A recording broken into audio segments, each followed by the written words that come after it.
ಪ್ರಿಯ ಧ್ಯಾನಿಗಳೇ, ನಮ್ಮ ಗುರಿ ಶ್ವಾಸವೇ. ಶ್ವಾಸವೇ ನಮ್ಮ ಗುರು. ಶ್ವಾಸದಿಂದಲೇ ಚಿತ್ತವೃತ್ತಿ ನಿರೋಧ, ಅದುವೇ ಧ್ಯಾನ. ಎಲ್ಲರೂ ಧ್ಯಾನ ಮಾಡಬೇಕು. ಪ್ರತಿಯೊಬ್ಬರು ಮತ್ತೊಬ್ಬರಿಗೆ ಧ್ಯಾನ ಕಲಿಸಬೇಕು. ಪ್ರಪಂಚವೆಲ್ಲ ಧ್ಯಾನಮಯವಾಗಬೇಕು. ಪ್ರತಿ ಮನುಷ್ಯ ಧ್ಯಾನಿ ಆಗಲೇಬೇಕು. ಧ್ಯಾನಮೇವ ಶರಣಂ ಅಲ್ಲವೇ? ಧ್ಯಾನಕ್ಕೆ ಶರಣಾಗಿ ಧ್ಯಾನ ಮಾಡಿಸಿ. ಪ್ರಿಯ ಧ್ಯಾನಿಗಳೇ, ಪ್ರಿಯ ಆತ್ಮೀಯರೇ, ಪ್ರಿಯ ದೈವಾಂಶ ಸಂಭೂತರೇ, ಧ್ಯಾನ ಈ ಯುಗದ ಅನಿವಾರ್ಯತೆ, ಈ ಸಮಯದ ಅಗತ್ಯತೆ. ಧ್ಯಾನ ನಿಮ್ಮನ್ನು ಮಾನವತೆಯಿಂದ ದೈವತ್ವದೆಡೆಗೆ ಕರೆದೊಯ್ಯುತ್ತದೆ.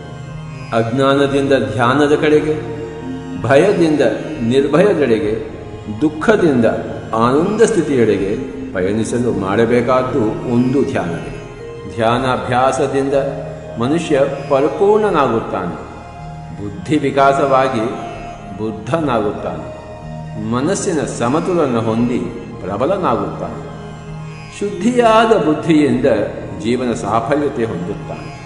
ನಾನು ಭಗವಂತ ಅನ್ನುವ ಸತ್ಯವನ್ನು ಗುರುತಿಸಿ ಸಮಸ್ತ ಸಹಜೀವಿಗಳನ್ನು ತನ್ನ ಹಾಗೆ ಅನ್ನುವ ವಾಸ್ತವದೊಂದಿಗೆ ಸಾಮರಸ್ಯ ಜೀವನವನ್ನು ಜೀವಿಸಬಹುದು. ಆದ್ದರಿಂದ ಪ್ರಿಯ ಧ್ಯಾನಿಗಳೇ, ನಮ್ಮ ಗುರಿ ಶ್ವಾಸವೇ. ಶ್ವಾಸವೇ ನಮ್ಮ ಗುರು. ಶ್ವಾಸದಿಂದಲೇ ಚಿತ್ತವೃತ್ತಿ ನಿರೋಧ, ಅದುವೇ ಧ್ಯಾನ. ಎಲ್ಲರೂ ಧ್ಯಾನ ಮಾಡಬೇಕು. ಪ್ರತಿಯೊಬ್ಬರು ಮತ್ತೊಬ್ಬರಿಗೆ ಧ್ಯಾನ ಕಲಿಸಬೇಕು. ಪ್ರಪಂಚವೆಲ್ಲ ಧ್ಯಾನಮಯವಾಗಬೇಕು. ಪ್ರತಿ ಮನುಷ್ಯ ಧ್ಯಾನಿ ಆಗಲೇಬೇಕು.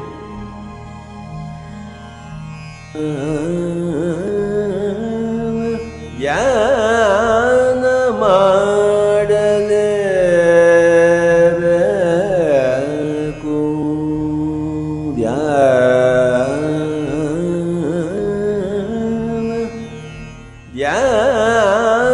ಮಾಡಲೇಬೇಕು.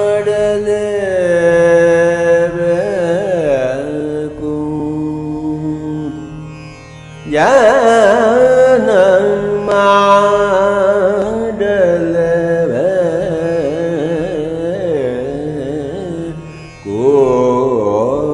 ಧ್ಯಾನ ಮಾಡಲೇ ಧ್ಯಾನ ಮಾಡಲೇಬೇಕು. ಧ್ಯಾನ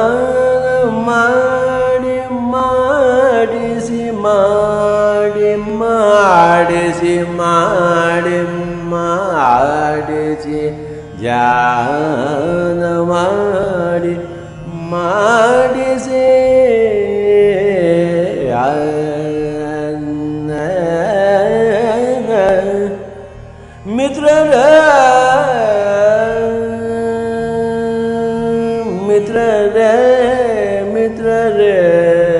ಮಿತ್ರರೇ ಧ್ಯಾನ ಮಾಡಿಸಿ